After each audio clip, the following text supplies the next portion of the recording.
Welcome beyond the Reiki Gateway. I'm your host, Andrea Kennedy. Like countless others, Reiki found me when I wasn't even looking, and then it ignited a whole new world of questions. This podcast explores topics of interest for the spiritually curious.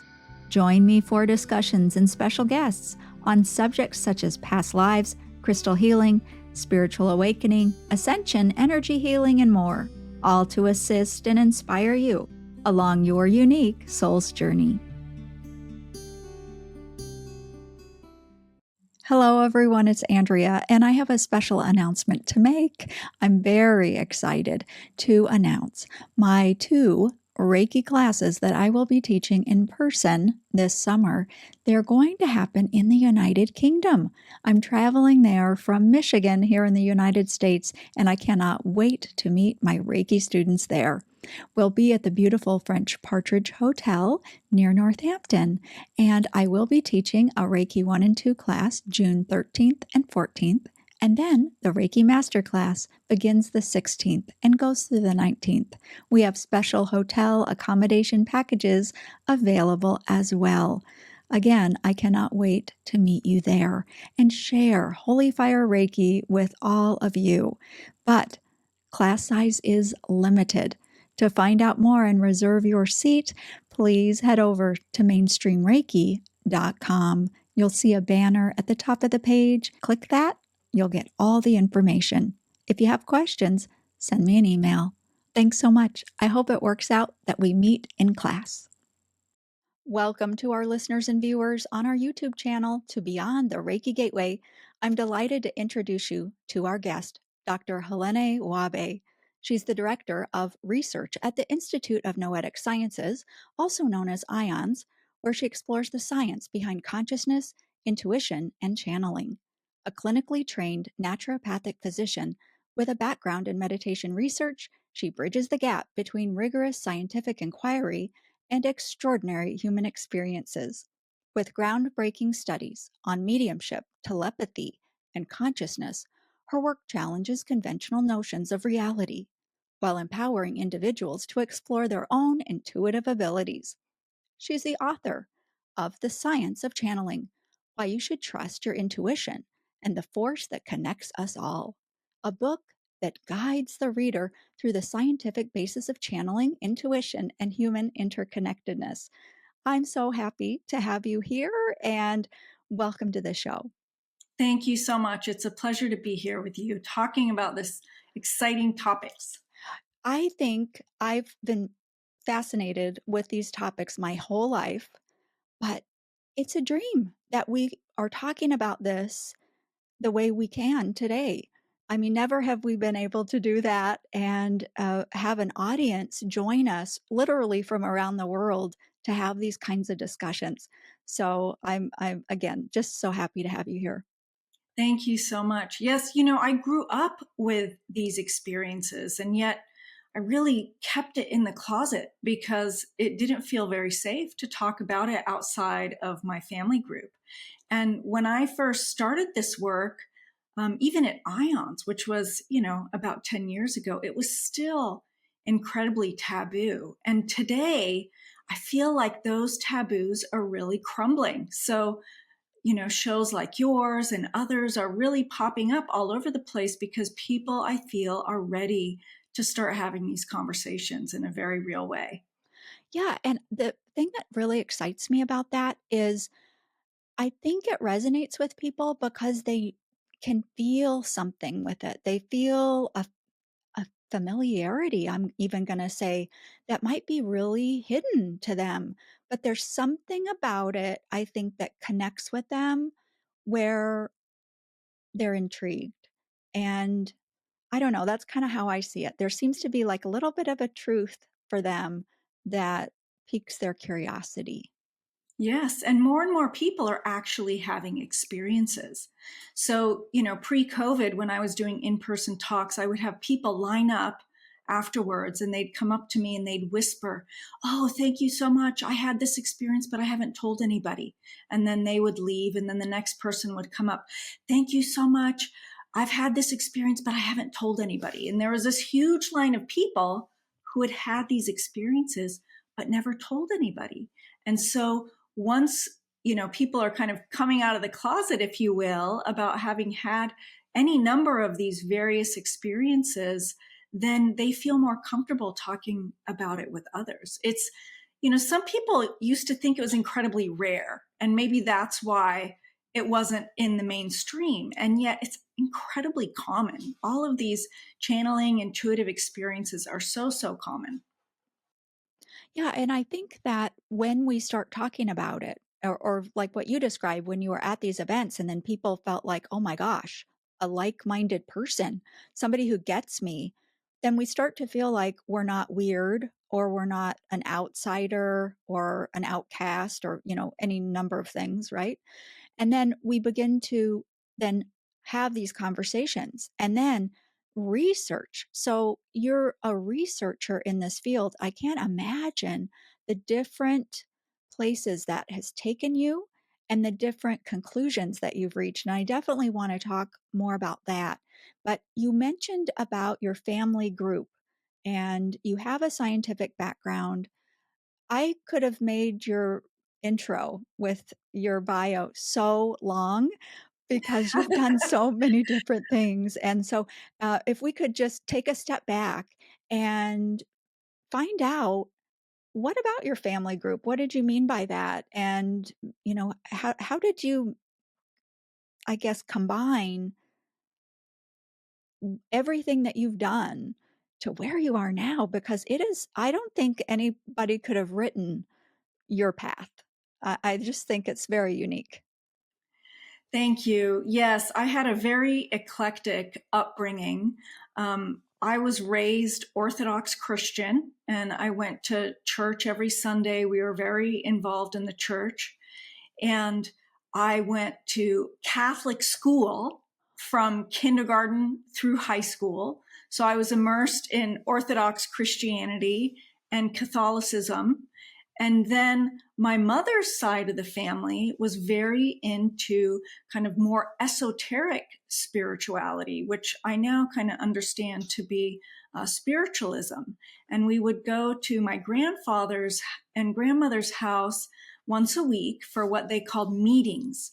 And there would be, 30 to 40 people sitting in a circle. And my grandmother or my uncle would go into what they called a trance channeling state. And so I need to cover some definitions here. So trance channeling is a very specific type of channeling where the channeler believes that their body is used as a vehicle for a non-physical being to speak through them. So, for example, my uncle, went to high school. He wasn't very educated, but he would go into this trance state and he would start speaking with this, incredible vocabulary and expressing things that he couldn't normally know in his daily life. And so I was introduced to this when I was 10 years old, and I, basically grew up with those experiences. So very, very eclectic type spiritual background. And I was encouraged to kind of tap into my own intuitive gifts, whatever those looked like. So like I mentioned earlier, I didn't really feel comfortable talking about that. And I went and got my naturopathic medical degree and was in private practice. And then I ended up going back into clinical research and was in an academic university in academia. You couldn't talk about those things at my lab meetings, at my academic university. And so it was always in the background. But because of my own kind of channeling expression, it would come up all the time. And with my patients, with the research participants I was working with, I worked with combat veterans with post-traumatic stress disorder. I would see things, I would feel things in that kind of non-physical space with them, but I couldn't really talk about it. So it was only until I started at IONS, which, came through this very circuitous but synchronistic way.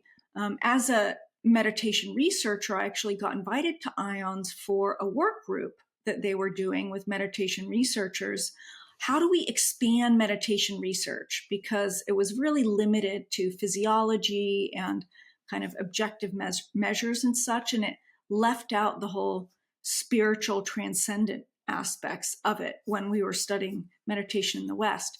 So this meeting at IONS really wanted to open that up.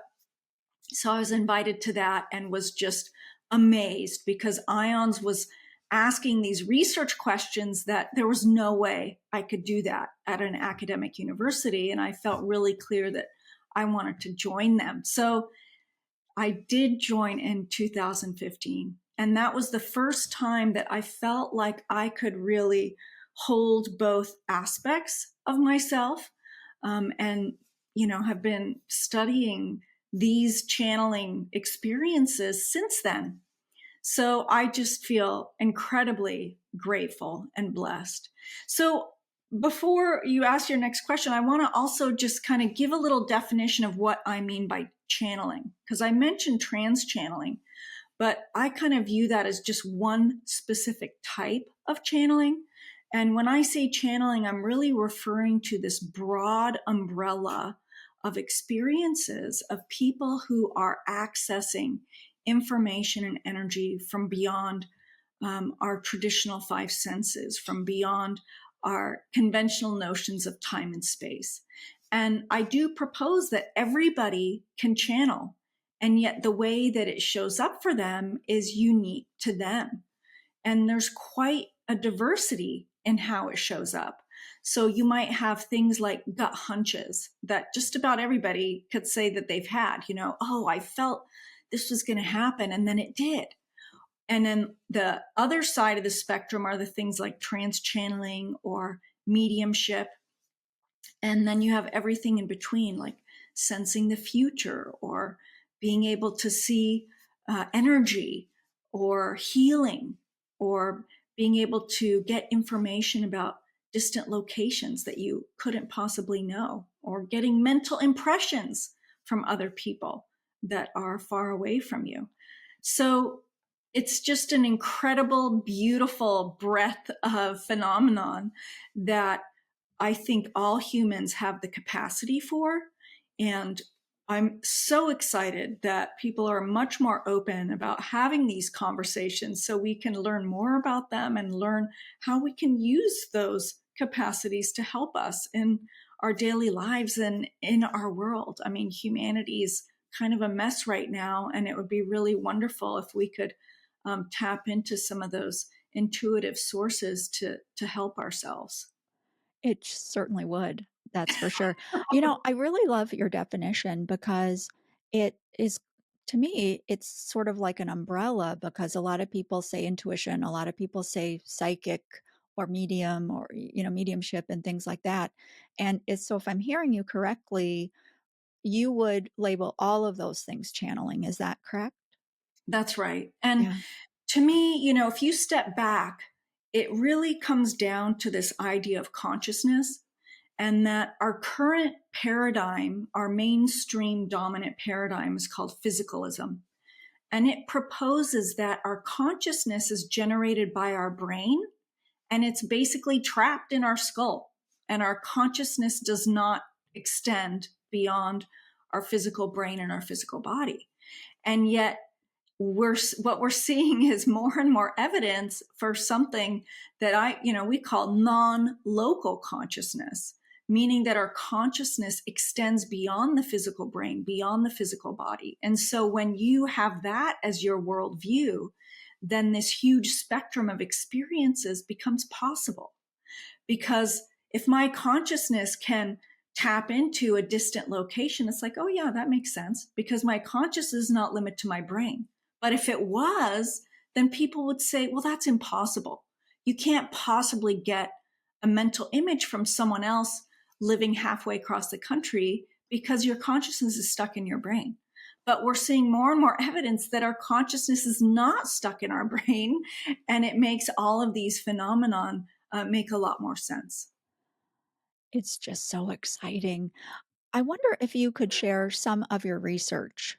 What is a breakthrough in your mind that has come from your research that might help our listeners um, believe that there's some scientific validity to this, because a lot of our listeners are they've learned Reiki, and there's little research about Reiki out there. We get some more here and there, but we really love the research, because there's so many people out there, as you know, that will, for lack of a better word, poo-poo this whole notion, what we're talking about. They'll say, it's made up, or whatever. We don't need to really explain that, but there will be skepticism out there. What research have you conducted and drawn conclusions from that really can shore up what we're trying to convey here? Yeah. So, when I first came to ions, I had this background in the channeling and trance channeling. And so I developed the ions channeling research program, kind of building on previous work that ions did. And of course, there's other researchers around the world looking at these, researching these phenomena. And so that research program has 6 questions. And we've made quite a bit of progress on each of those questions now. So the first one is basically, how common is this? So I mentioned that in the beginning. People think, oh, this is rare. Not everybody experiences that. And that's the furthest thing from the truth. We've done numerous studies on this now, and other people have done that around the world. And the percentages range from anywhere between 10% and like 85% of the people that we ask have had some type of channeling experience. And we usually ask about 25 or so different phenomenon. And of course, some are more common than others. For example, the ability to feel another's emotions. And this goes beyond just empathy. You see someone crying and then, you feel sadness for them. This is actually perhaps feeling in your body the other person's emotions, or even if you're at a distance, feeling someone's body. So that was actually really quite prevalent in our surveys. Anyway, if you're in a room of 10 people, probably, anywhere between 6 to 9 of those people will have had some type of channeling experience. So this idea that it's rare is just completely false. It's just not true. Another question is around, well, actually, I want to go back to something you mentioned in the beginning about the taboos, because another reason why people don't feel comfortable talking about it is because it doesn't match the dominant paradigm. And the dominant paradigm says that this is impossible, then there is a perception that anyone who has these experiences has a mental health condition. And, to use a derogatory term, they're crazy. Oh, I must be crazy. And we have done a number of studies looking at mental health and people who've had channeling experiences.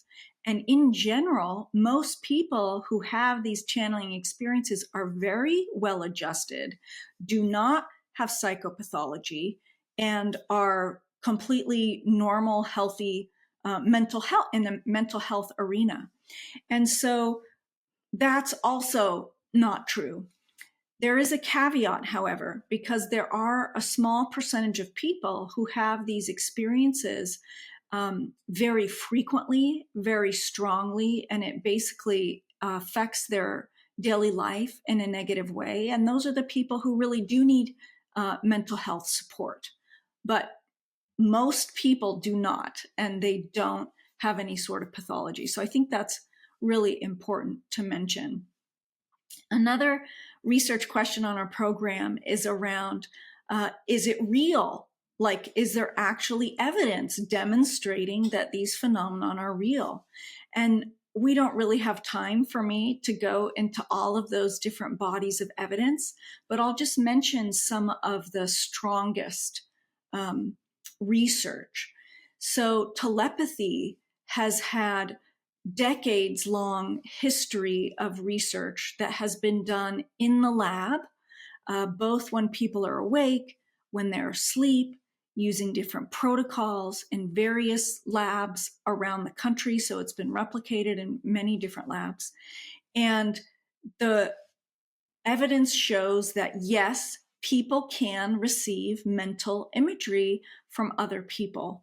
Now, the effect sizes are small, but it's not zero. You would expect it to be zero if it didn't exist, but they're usually between like 0.15 or 0.20. And when we look at those numbers in psychology in general, that's kind of the lower end of a positive result. So critics will say there must be some other reason for that, like, fraud, or you made a mistake in the analysis, or etc. Because the results are so small, they kind of talk it away. And so this really, what's exciting about this recent telepathy tapes, I don't know if you've heard of those, but those have made a huge splash. And those effect sizes are really high because these autistic children are actually guessing, correctly almost every single time. So I think there's going to be a huge increase in research around telepathy, but that's definitely a strong body of literature in this arena in terms of if channeling is real. And there's more. Something called remote viewing. In the past, people have called that clairvoyance, getting information from distant locations that they couldn't possibly know otherwise. There's a huge number of studies on this. In fact, the US government had a program for many years where they trained soldiers to do this remote viewing, and they had about 500 actionable missions where they based on this remote view data. So the US government is actually using it. So that's kind of strong evidence there. And I could go on, but I want to come back to the Reiki piece because we've done a number of studies on this idea of intention affecting the physical world. And that includes healing. So if I'm directing positive healing intention towards cells, towards plants, towards animals, towards humans, in the dominant paradigm, it shouldn't do anything, right? Because my consciousness is stuck in my brain. But what we see over and over and over again is that it actually does, that we see improvements in outcomes in various clinical populations, but especially in cancer, in mental health, in like quality of life, improving depression, anxiety, etc., and also chronic pain, which is interesting. And in terms of the cancer, often it's not the cancer markers themselves, but the quality of life and depression, etc., in the cancer patients. And most of the work has been done on Reiki with Reiki practitioners. Also, therapeutic touch is another big one that has been studied. So we did a really big study with it was just about 200 people with hand and wrist pain. And we had 17 practitioners deliver a 30-minute session to the participants. And some of those were Reiki masters.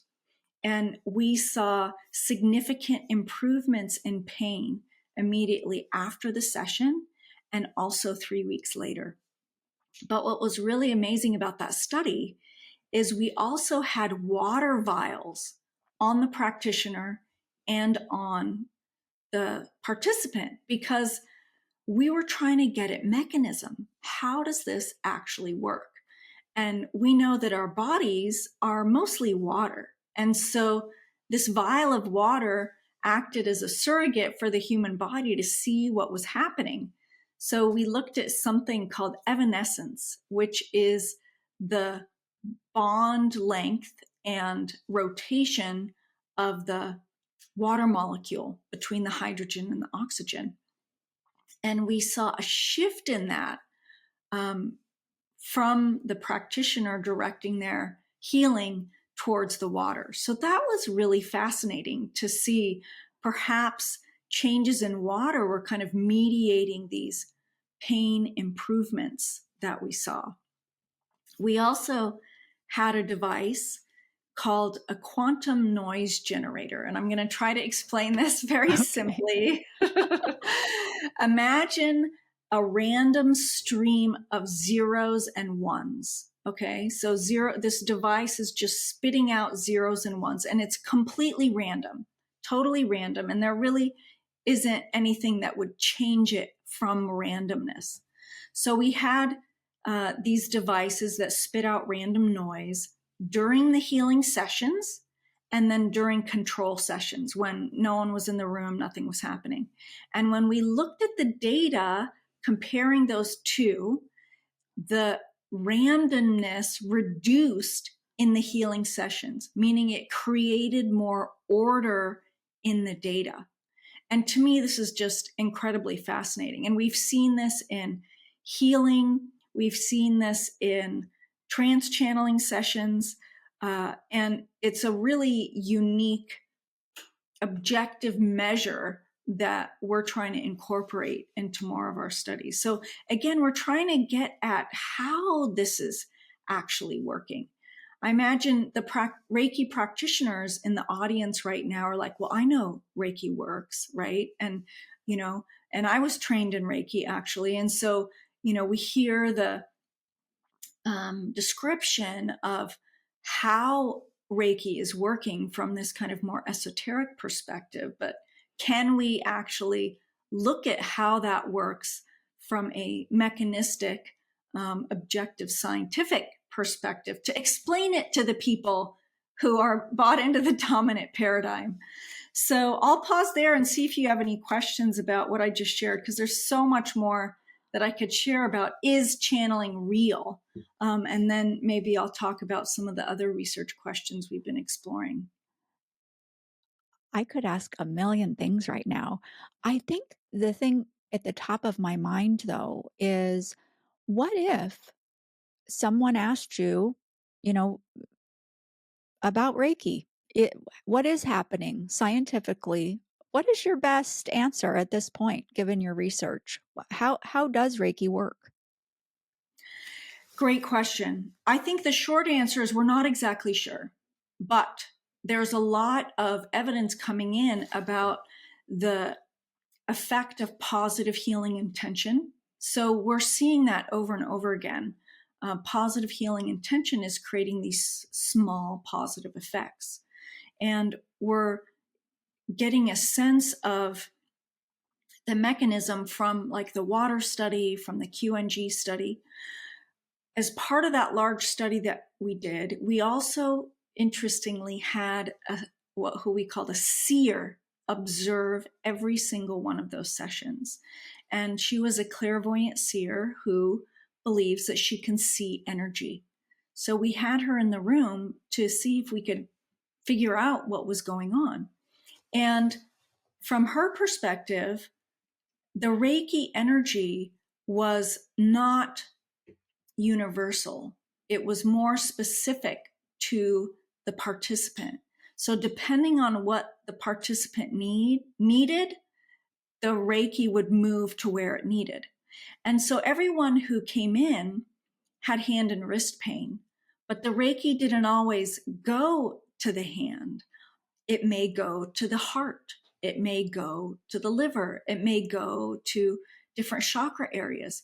So, one thing that she noticed is that the energy went to where it was participant led, if you will, and that there was a dynamic between the participant and the practitioner. If the participant was closed to receiving, the energy wasn't moving as smoothly, which I found really interesting. The other most fascinating finding is that the clairvoyant seer observed what she thought were non-physical beings during the session. The practitioner's spirit guides, the participants' spirit guides, observers. It was like the room was full of these non-physical beings. So that was really quite interesting. And I know I'm kind of going off on a tangent here, but we did a follow-up study because of that. And so in this first study, we had 17 practitioners from many different healing modalities. In the second study, we did only Reiki masters, experienced Reiki masters, and there were 5 of them. And we had 40 patients, and they had to either have anxiety or depression or memory loss or an acute injury, because we wanted to see, how is it working on these different types of pathologies. And we rented this big space, and we had the Reiki master and the participant in the center of the room. And then we had 6 seers observing the sessions. And there were video cameras on the ceiling watching the seers as they were drawing and writing during the sessions about what they were observing. And then we did tons of analysis because we collected so much data, written data, drawn data, survey data, etc. And they too saw very similar things that we saw in the first study. Because the criticism of the first study is, it's just one person.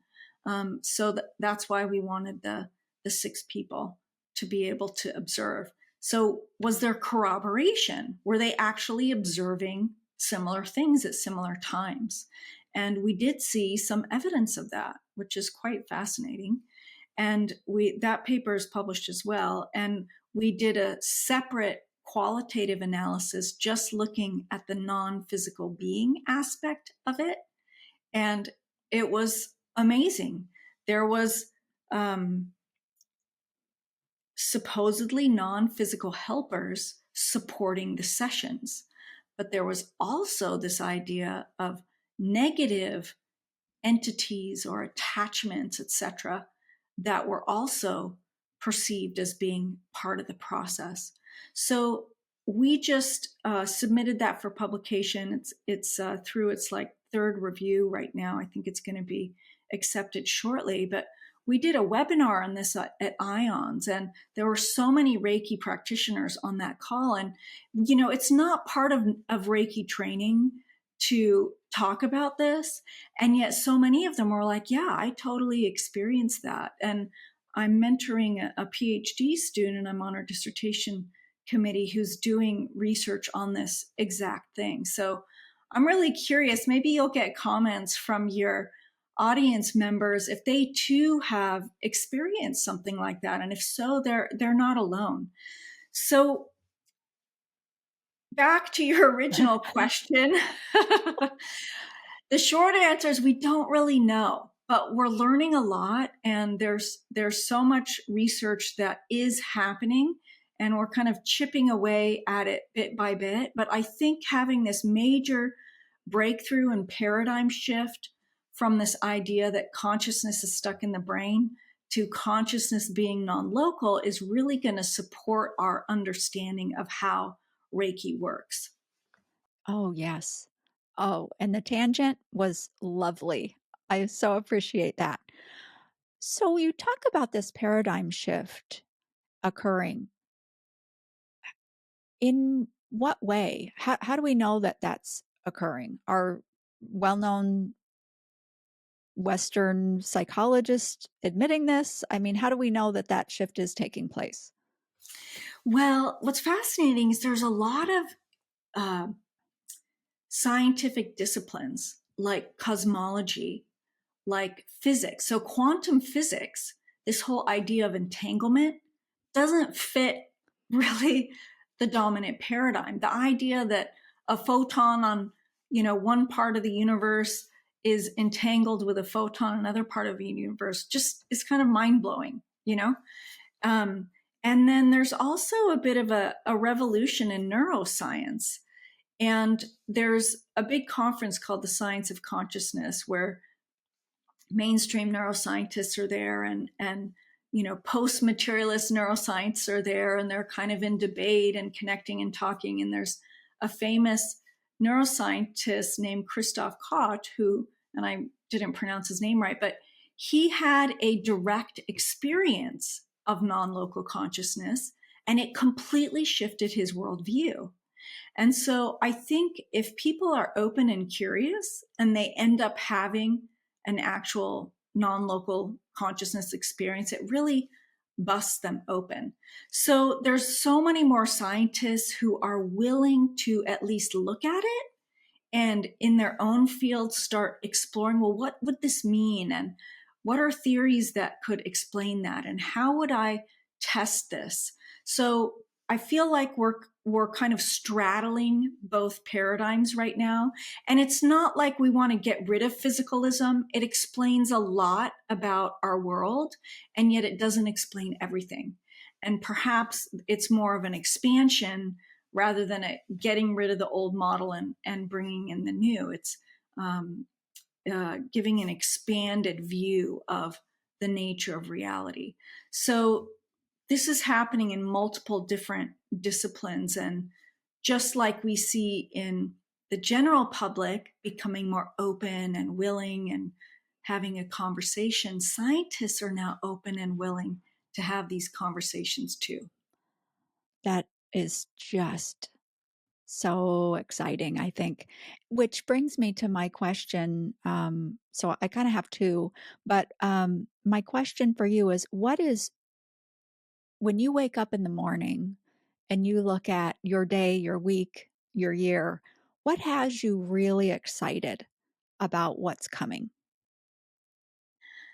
I'm so excited that people are finally talking about this. And we have done a whole project around something called the Noetic signature, which I kind of described to you already, that everybody has their own unique ability to express their channeling capacity, and that the way it looks for them is unique. And so, we've mapped out these 12 different characteristics for how it shows up for people. And I'm really excited about people learning that, exploring that, engaging in their own self exploration about what their specific noetic signature is and how they can use it in their day to day. Because, there's a lot of people in my field who feel like we need to have a theory. For this to really bust open, we need to have a theory that explains how this works, what the actual nature of reality is. I do think that's important.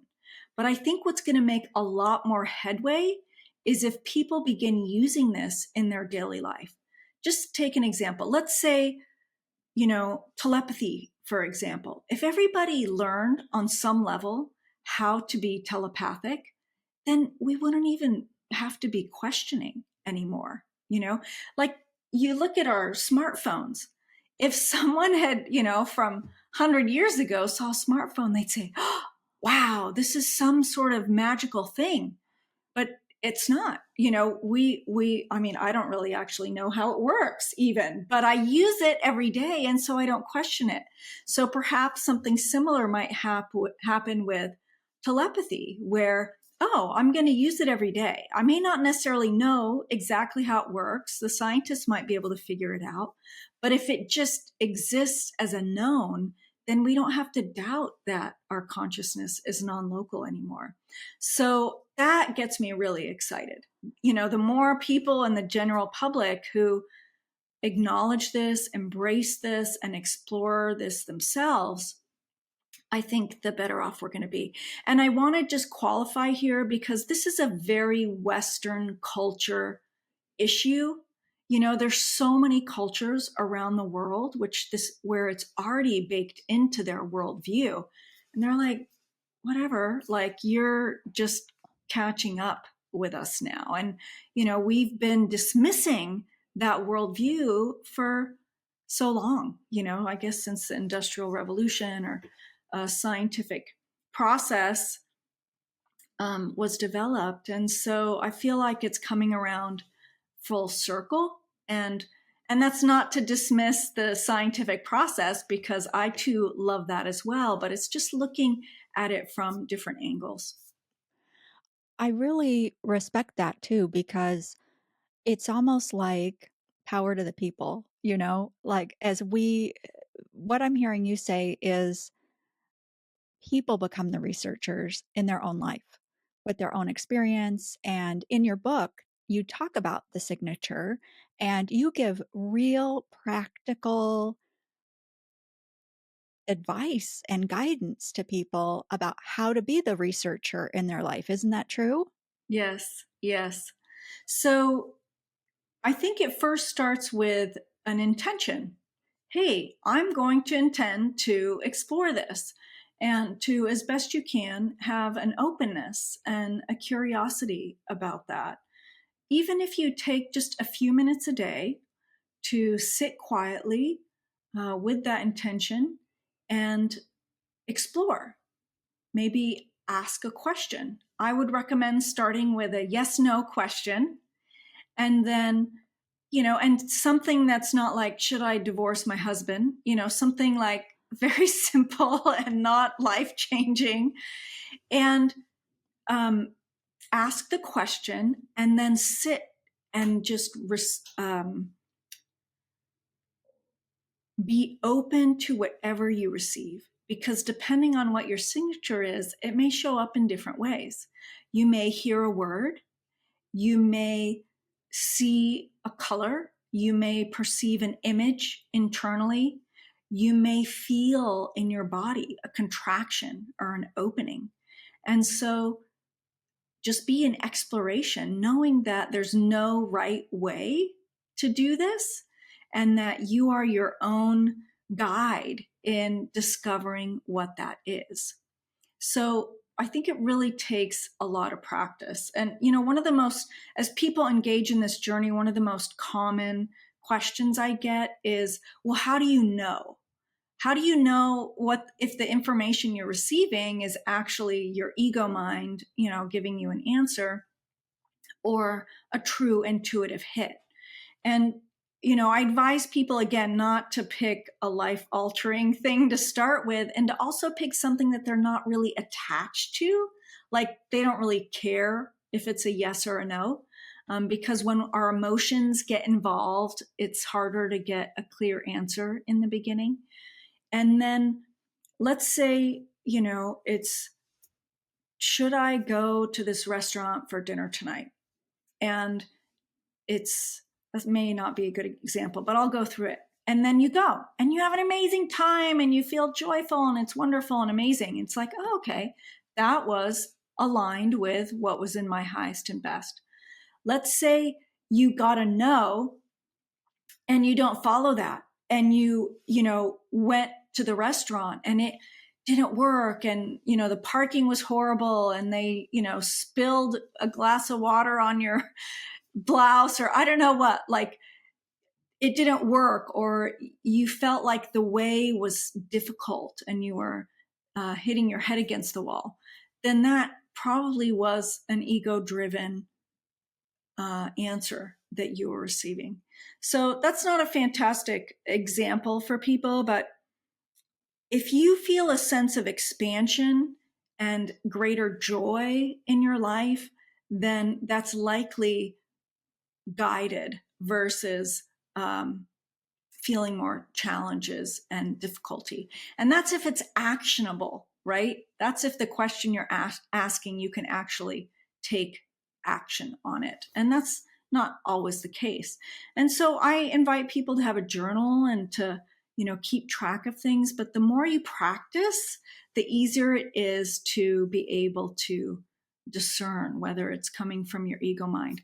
Also, if it's something that's going to harm you or another, that's not an intuitive information. That's you will not get information that will harm you or another person. That's going to be coming from the ego mind.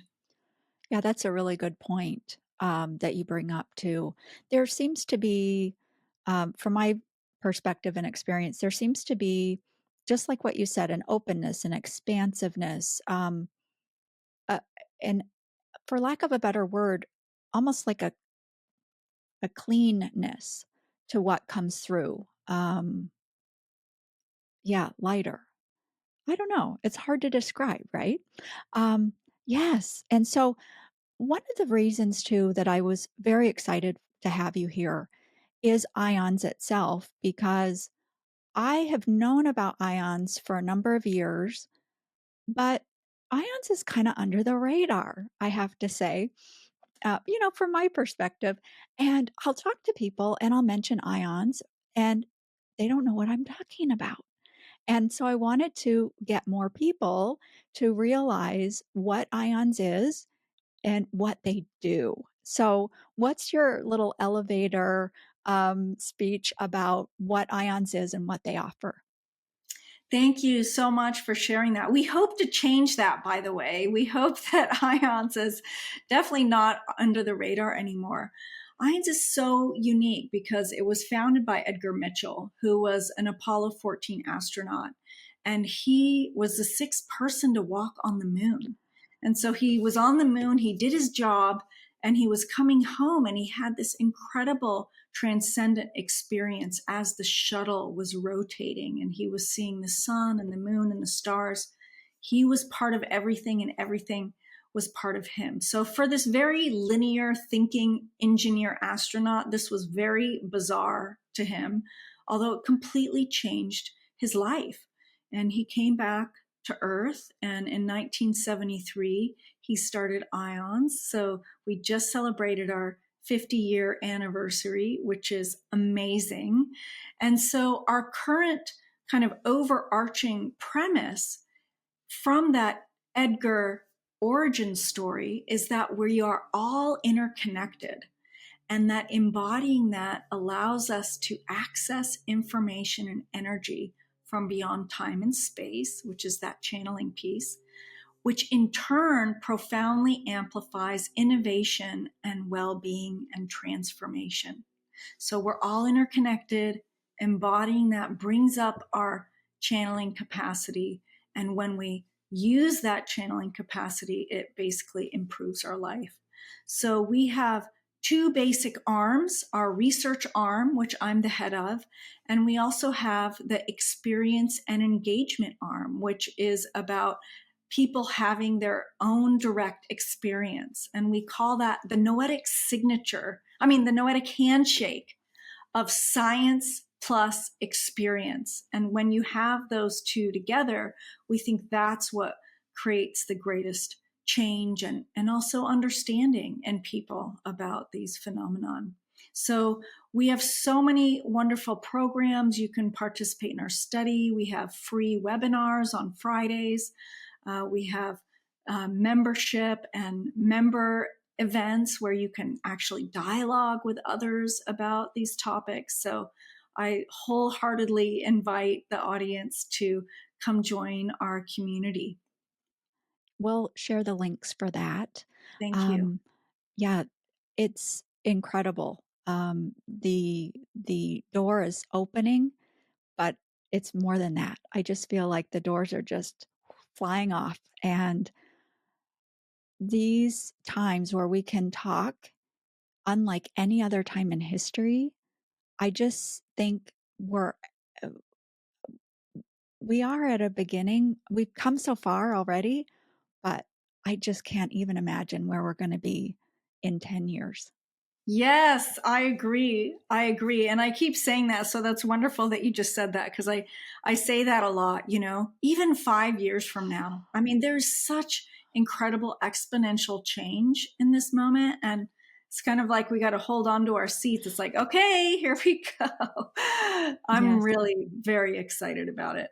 I am too. And knowing that you're out there doing this work is really, I don't know, inspiring. And I'm hopeful. And we've said excited so many times, but I just have to say it one more time. And thank you so much for being here and sharing all that you did. And wow, it's amazing. And the book, one more time, I want to just say for our audience, I have it right here. The Science of Channeling, Why You Should Trust Your Intuition and Embrace the Force That Connects Us All. We are all connected. We Yes. are all connected. Thank you for mentioning the book. We also have all the papers and about the studies I mentioned available on our website. So that's a wonderful resource as well. And could you just state the website for us? It's www.noetic.org. Beautiful. Thank you Yes. so much. Thank you so Thank much. you. It's been a pleasure. It has. Hello, everyone. It's Andrea, and I have a special announcement to make. I'm very excited to announce my 2 Reiki classes that I will be teaching in person this summer. They're going to happen in the United Kingdom. I'm traveling there from Michigan here in the United States, and I cannot wait to meet my Reiki students there. We'll be at the beautiful French Partridge Hotel near Northampton, and I will be teaching a Reiki 1 and 2 class June 13th and 14th, and then the Reiki Master class begins the 16th and goes through the 19th. We have special hotel accommodation packages available as well. Again, I cannot wait to meet you there and share Holy Fire Reiki with all of you. But class size is limited. To find out more and reserve your seat, please head over to mainstreamreiki.com. You'll see a banner at the top of the page. Click that. You'll get all the information. If you have questions, send me an email. Thanks so much. I hope it works out that we meet in class.